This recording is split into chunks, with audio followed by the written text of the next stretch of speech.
Saya bingung untuk memberitahunya bagaimana ya Tuhan, saya ini manusia biasa. Tapi ya Tuhan, saya mau berusaha untuk memberikan sedikit pesan yang Tuhan suruh sampaikan. Kalau saya ini bingung di dalam hidup penuh dengan kemodernan yang sekarang kita alami karena kita banyak tinggal di kota. Memang dulu saya tinggal di Jakarta, khususnya di daerah Tanjung Duren ya. Dulu saya tinggal di sana kurang lebih 7 tahun. Saya tinggal di sana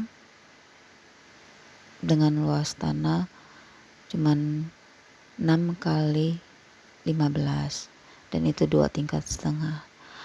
Saya selama tinggal di sana memang nyaman karena tempatnya, posisinya juga lumayan strategis, lumayan enak. Tapi saya selama tinggal di sana itu hidup saya ini seperti di penjara. Kenapa saya bilang seperti di penjara? Karena kiri kanan depan belakang tuh semua rumah rapat dan tidak ada ruang gerak. Yang saya rasakan sumpek, kayak sesak rasanya napas ini. Tapi setelah saya tinggal di sana, karena suami kerja di Jakarta juga, saya sebagai ibu rumah tangga ya saya jalani. Tapi setelah 7 tahun atau 8 tahun saya tinggal di Jakarta itu, saya mengalami krisis ekonomi keluarga. Suami saya dipecat dan kami harus kembali ke kampung halaman. Dan sebelumnya sih suami saya kerja di perbankan yang lumayan terkemuka ya di Indonesia. Ada rasa sakit hati saat suami di PHK karena kesalahpahaman yang terjadi di dalam dunia pekerjaan. Dan atasan suami saya dengan keras menegur dan tanpa dikasih waktu lagi, dia hari itu juga harus berhenti dan dia harus menandatangani surat resign. Setelah suami saya pulang dari kantor, dia memeluk saya dan berkata, "Mami, maafin papi. Papi sudah mulai besok tidak bekerja lagi dan dicutikan." Saat itu perasaan saya sedih banget. Mengalirlah air mata saya ini dengan derasnya. Karena kami sudah mempunyai 2 anak. Anak tersebut yang harus kami kasih makan. Kebiaya di Jakarta itu lumayan cukup besar dan saya sebagai ibu rumah tangga yang tidak menghasilkan apa-apa. Ada rasa sakit hati dan kebencian yang sangat mendalam kepada atasan suami saya yang bernama Ibu belakangnya Ri dan seorang bapak yang bernama belakangnya Lot. Itu saya sedikit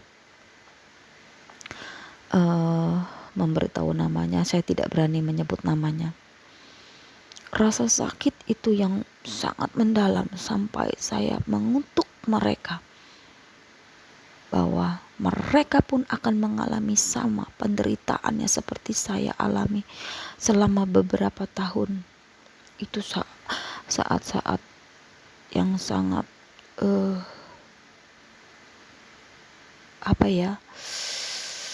paling rendah, titik hidup paling rendah di dalam hidup saya. Suami saya selama 2 tahun tidak bekerja, saya pun berpikir bagaimana suami tidak bekerja sedangkan rumah cicilan di Jakarta Tanjung Duren itu sebulannya 3,5 juta.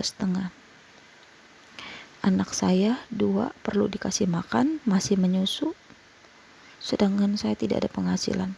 Akhirnya saya berpikir apa yang saya bisa. Saya buat kue, terima pesanan secara di media sosial. Berdagang kue kecil-kecilan, terima pesanan. Itulah yang hidup saya alami di Jakarta. Sangat-sangat susah. Dan yang saya pikirin itu cicilan rumah saya yang besar. Dan uang anak sekolah TK anak saya yang pertama. Pak, saat saya penderitaan itu yang saya alami selama 2 tahun itu, saya sering bertengkar bersama suami. Suami tidak bisa mengendalikan emosinya. Dia marah-marah setiap hari, sampai saya tidak kuat dan mengatakan, "Papi, mami ingin cerai." Nggak kuat, mami. Setiap hari dimarahin. Akhir kata suami saya tidak, dengan mengatakan tidak mau karena dia bilang nggak mau cerai. Dan akhirnya dia karena pertengkaran itu akhirnya dia mulai meredam akan kesalahannya dan dia minta maaf. Ya sudah, saya menerima maaf itu dan saya bilang jangan lakukan itu. Akhirnya singkat cerita, saya pulang ke kampung halaman karena kami tidak mempunyai uang lagi, karena suami saya waktu selama 2 tahun tidak bekerja itu sambil ngebroker dan adalah sedikit-sedikit pendapatan dari hasil ngebroker rumah properti di Jakarta. Tapi ya begitu, kadang dapat, kadang enggak juga, dan itu bisa beberapa bulan dapat dan sedikit-sedikit masih bisa mendapatkan dan masih bisa bertahan hidup. Singkat cerita, rumah yang tidak bisa kami bayar beberapa bulan, kami takut disita, lebih baik akhirnya kami jual. Setelah kami jual rumah tersebut, kami mendapatkan lumayan besar. Rumah tersebut kejual dengan 1M 50 juta dan itu kami harus bayar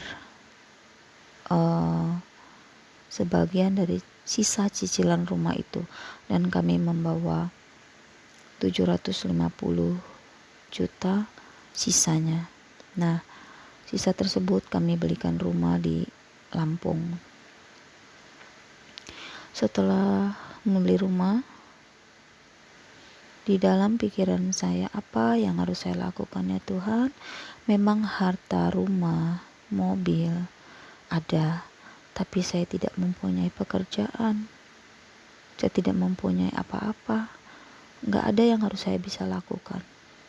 Apa yang Tuhan sampaikan setiap hari saya berdoa, bergumul.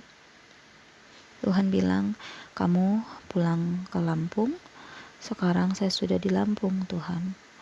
Terus harus apa yang harus aku lakukan setelah saya tinggal di kampung halaman saya? Tuhan bilang, kamu bikin kue, terima pesanan-pesanan. Dan itu saya lakukan selama beberapa tahun setelah saya tinggal di Lampung. Suami saya juga mencari kerja, belum mendapat pekerjaan. Setelah saya tinggal di Lampung kurang lebih 2 tahun, dia baru mendapatkan pekerjaan. Dia bekerja di bank juga, tapi bank kecil. Tapi gak apa-apa. Yang terpenting, walaupun kerja di bank kecil, di bank BPR, tapi ada penghasilan. Nah, sakit hati yang membuat saya menderita beberapa tahun itu, saya lepaskan dengan saya berdoa, Tuhan, Sekarang saya sudah tinggal di Lampung. Usaha saya walaupun kecil-kecilan tapi ada penghasilan. Suami saya sekarang udah bekerja. Ya sudah, nggak apa-apa, saya maafin. Saya tidak mau mengingat dosa-dosa yang mereka lakukan atau mengingat kesalahan orang. Saya sudah menerimanya. Nah, setelah di Lampung, saya membeli rumah itu seharga 550. Nah, saya juga membeli kendaraan yang mungkin nggak seberapa sih, cuman ya lumayan saja buat untuk investasi untuk keluarga ya, karena kadang-kadang kita mau pergi kemana tuh susah, hujan atau gimana ya, karena kami juga perlu. Setelah sisanya itu saya ada join sama papa saya, join membeli rumah tua. Nah, setelah membeli rumah tua itu dipikir kayaknya kalau tempat itu tidak dibangun atau tidak direnovasi, itu tempat tidak bisa dipakai apa-apa dan mati seperti itu ya, karena itu rumah tua. Tapi karena ada kompromi antara papa saya dan suami saya, akhirnya diputuskan rumah itu mau seperti dibangun kembali dengan dihancurkannya, dan kita mencari developer atau developer perorangan sih. Suami saya mencari dan mendapatkannya, yang bernama Freddy. Developer itu perorangan sih memang. Kita coba mulai bertanya bagaimana bisa terjalin hubungan kerjasama. Tapi kita bilang,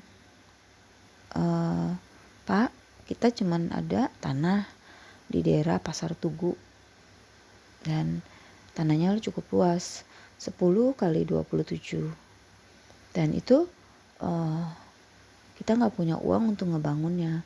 Bagaimana kalau kita kerjasama bagi hasil, saya bagi tanah setengah, Bapak bangunin ruko buat kami. Akhirnya terjadi kesepakatan yang masih direncanakan tapi belum deal. Jadi belum hitam di atas putih lah ya, baru wacana gitu, surat baru wacana apa aja, terus perjanjian itu masih belum sah. Jadi untuk sementara itulah, mengikatnya sementara kata dia.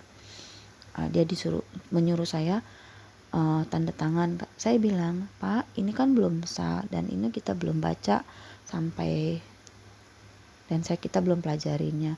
Kata Pak Freddy, udah nggak apa-apa, tanda tangan dulu, berarti kita kan mau adain kerjasama gitu ya. Jadi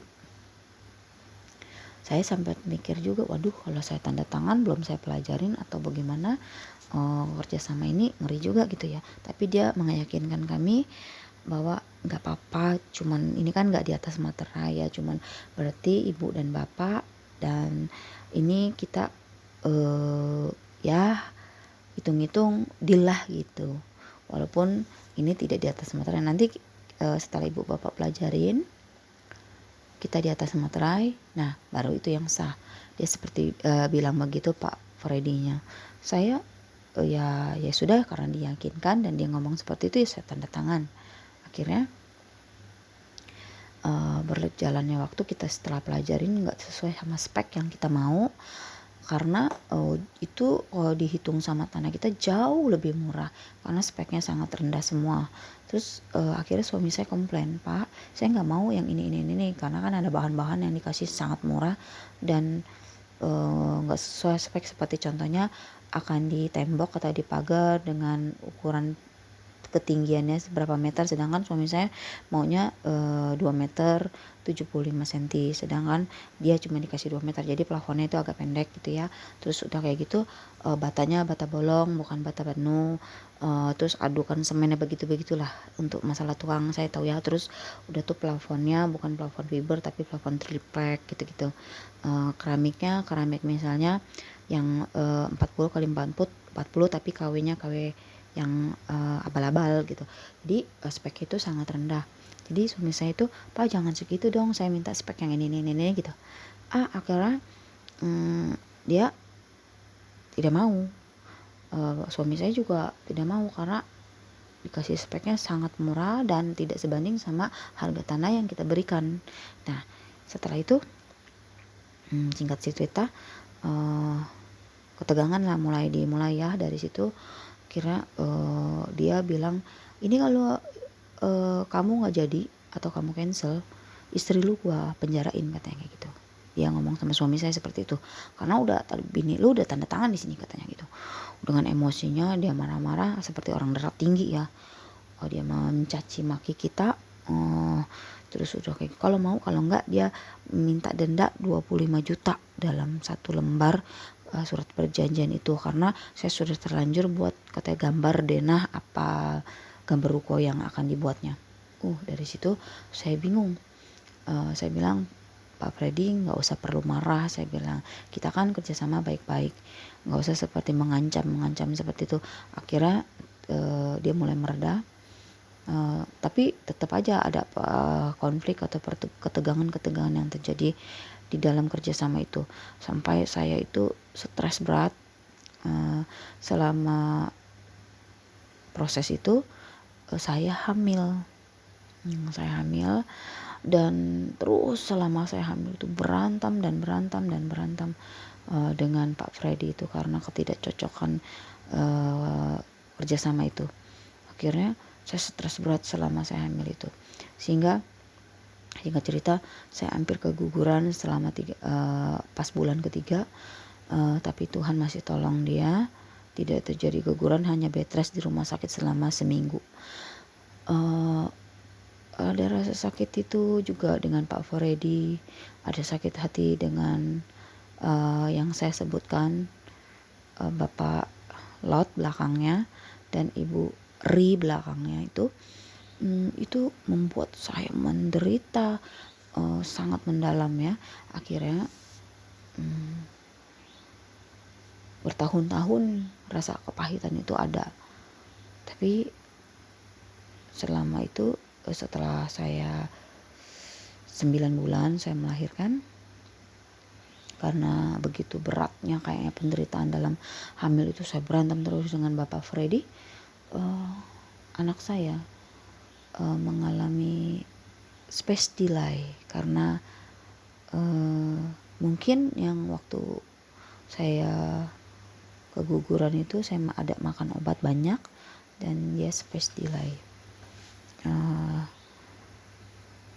Tapi setelah saya melahirkan, saya bertobat sama Tuhan. Saya ingin mencabut rasa akar kepahitan itu. Saya berdoa, saya minta ampun, Tuhan ampuni saya sudah mempunyai kepahitan kepada ini dan ini. Tuhan ampuni saya mau malah melepaskan pengampunan itu. Dan pengampunan itu saya lepaskan, saya sudah memaafkan mereka. Mulai dari situ ekonomi saya bangkit. Saya banyak order dari makanan. Suami saya juga kan sudah bekerja, semakin hari semakin baik ekonominya. Dan puji Tuhan, saya bisa membeli tanah, saya bisa membeli rumah lagi dari rumah yang pertama saya ini. Dan puji Tuhan juga saya sudah bisa memaafkan dan saya sudah bisa menerima kesalahan orang, dan saya juga mau memaafkan seperti Tuhan memaafkan kesalahan saya. Semoga kutuk yang saya ucapkan kepada mereka itu tidak terjadi, karena saya sudah memaafkan mereka. Dan itu berkat-berkat yang mengalir kepada saya setelah saya memaafkannya dan setelah menerima segala perlakuan mereka kepada kami. Itu saya maafkan. Dan singkat cerita, sekarang saya hidup tenang di kampung dan saya bahagia karena saya bisa bergumul bersama Tuhan setiap pagi. Saya bisa tenang karena di sini masih banyak tanah, masih banyak tempat tinggal yang luas ya. Jadi kayaknya hidup itu tidak sesak. Kiri kanan itu rumah besar-besar, depan belakang masih banyak pepohonan. Jadi kayaknya saya lebih senang tinggal di kampung ya, dibilang gitu, merasa tidak sesak dan merasa lega. Dan Tuhan bilang, Ana, apa yang kamu tidak pernah pikirkan, apa yang kamu tidak pernah inginkan, itu yang disediakan Tuhan. Tuhan, terima kasih, saya bilang. Saya sudah dapat tempat tinggal yang bagus dan besar. Saya nyaman di Lampung ini. Dan Tuhan, setiap hari saya bisa bergumul bersama Tuhan. Dan Tuhan bilang begini, Ana, sekarang tahun 2022.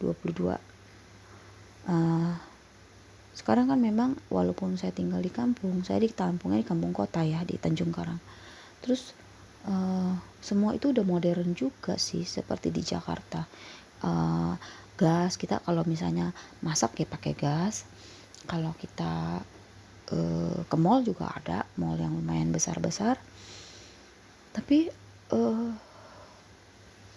Tuhan bilang gini, Ana, tahun 2022 ini kamu harus siapin kompor minyak. Pakai minyak tanah itu ya, zaman jadul yang kayak seperti Hook apa gitu kan, ada ya kompor minyak tanah. Terus saya bilang, Tuhan, tuh apa kompor minyak? Sekarang kan zaman modern, tidak perlu membeli minyak tanah lagi, sedangkan minyak tanah itu susah loh didapat, Tuhan. Kata Tuhan, bersiap-siap saja, berjaga-jaga, kamu beli minyak tanah, kamu cari, dan kamu cari juga kompornya. Kamu siapkan lampu templok atau lampu sentir ya, atau dibilang kalau itu ada lampu badai yang biasa dipakai di kapal-kapal itu yang ngegantung. Yang penting dari minyak tanah, karena bencana alam akan terjadi yang dengan dahsyatnya. Kamu harus siap-siap stok obat ya, Tuhan bilang. Stok obat. Tuh obat apa Tuhan, kok kita stok obat? Kan gampang sih Tuhan kalau kita mau beli obat, karena obat itu akan langka karena bencana alam banyak yang beli. Kamu harus siapin untuk stok kamu sendiri, kata Tuhan seperti itu. Ya Tuhan, ya saya siapin. Kamu siapin makanan-makanan kering, katanya Tuhan. Belilah yang untuk kebutuhan kamu, agar supaya saat bencana terjadi kamu tidak bingung. Ya Tuhan kasih tahu itu. Terus kamu buat sumur, katanya. Aduh, tanya Tuhan, bingung. Saya ini di kota Tuhan, tinggalnya saya nggak punya tanah yang lapang ya buat untuk bikin sumur, sedangkan saya anak kecil. Tapi saya memang sampai sekarang sumur itu saya belum realisasiin, karena saya berpikir di tetangga saya juga ada sih sumur, kalau misalnya perlu saya bisa minta air sama mereka. Itu yang saya yang saya pikirkan. Tuhan cuma bilang seperti itu sih. Jadi saya sudah menyiapkan kompor, obat, sama minyak tanah, dan lampu templok gitu ya, lampu zaman jadul. Tuhan, itu kemarin tuh saya udah keliling-liling dalam 1 minggu tuh nggak dapet, bingung ya di mana tapi saya minta petunjuk Tuhan, karena saya pasar tradisional, saya ubak-ubak nggak dapet. Akhirnya saya berdoa, Tuhan gimana ya, kalau di online mungkin banyak ya, tapi ongkos dari daerah Pulau Jawa ke Lampung ini mahal banget, sampai 100.000 lebih. Jadi pikir saya, aduh sayang amat ya. Akhirnya saya berusaha cobalah cari di tempat yang lain, di daerah agak seberang sana gitu ya. Jadi tadinya di misalnya daerah Pasar Tugu, saya ubah-ubah, saya akhirnya ke daerah Bambu Kuning atau di daerah pasar tempat yang lain. Tuhan tunjukkan tempatnya, ya nggak tahu bagaimana kok pas gitu. Akhirnya dapat saya kompor minyak, dan saya tenang karena sudah dapat, dan minyak tanah saya sudah siapkan, obat saya sudah siapkan, makanan kering saya sudah siapkan. Tinggal menunggu hari yang dikasih tahu Tuhan itu. Saya sebenarnya berdoa sama Tuhan, Tuhan jangan terjadi sih Tuhan, malah petaka atau bencana itu nggak apa-apa yang sudah saya stok apa segala macam, yang penting jangan terjadi. Kasihani kami Tuhan, kami ini manusia lemah, saya cuma bilang gitu sama Tuhan. Tapi yang terjadi biarlah kehendak Tuhan saja. Dan yang di daerah kota seperti Jakarta mungkin masih susah ya, tapi cobalah berusaha mencari kompor minyak atau minyak tanah, kalau ada obat-obatan stok. Ya saudara, saya ini sih nggak tahu ya nih, saya cerita karena memang dikasih pesannya sama Tuhan kayak gitu, suruh kasih tahu. Saya juga bingung ya. Tapi singkat cerita, selain kesaksian saya juga menyampaikan pesan Tuhan yang terakhir ini, bahwa banyak nanti kejadian-kejadian bencana alam seperti gas juga langka. Jadi Tuhan bilang suruh simpen kompor minyak itu untuk kamu masak, kata gitu. Ya semoga bisa dilalui ya bencana dan malapetaka bagi kita. Semoga Tuhan kita Yesus Kristus yang hidup bisa menolong kita, menjaga kita. Terima kasih ya saudara sudah mendengar, sudah saya sedikit menyampaikan ini. Semoga apa yang saya ceritakan ini membuat kita semakin kuat, semakin diteguhkan, dan saya sedikit ada kesaksian itu, bahwa saya cuman ingin bilang, kalau kita mencabut rasa akar pahit kita, kebencian kita, Tuhan akan membalikan kutuk menjadi berkat. Nah, apa sesusahnya kita, sesusah-susahnya paling kita alami di dunia ini, kalau kita sudah memaafkan, Tuhan pasti akan bukakan jalan. Tuhan pasti akan memberkati kita melimpah-limpah 100 kali lipat. Dan saya mengalami itu. Tuhan sudah memberkati saya melimpah-limpah sehingga saya tidak pernah kekurangan sedikit apapun. Tuhan memberkati saya, Tuhan memberkati keluarga saya, dan keluarga saya dipulihkan. Saya pun bisa menerima keadaan sekarang dengan sukacita.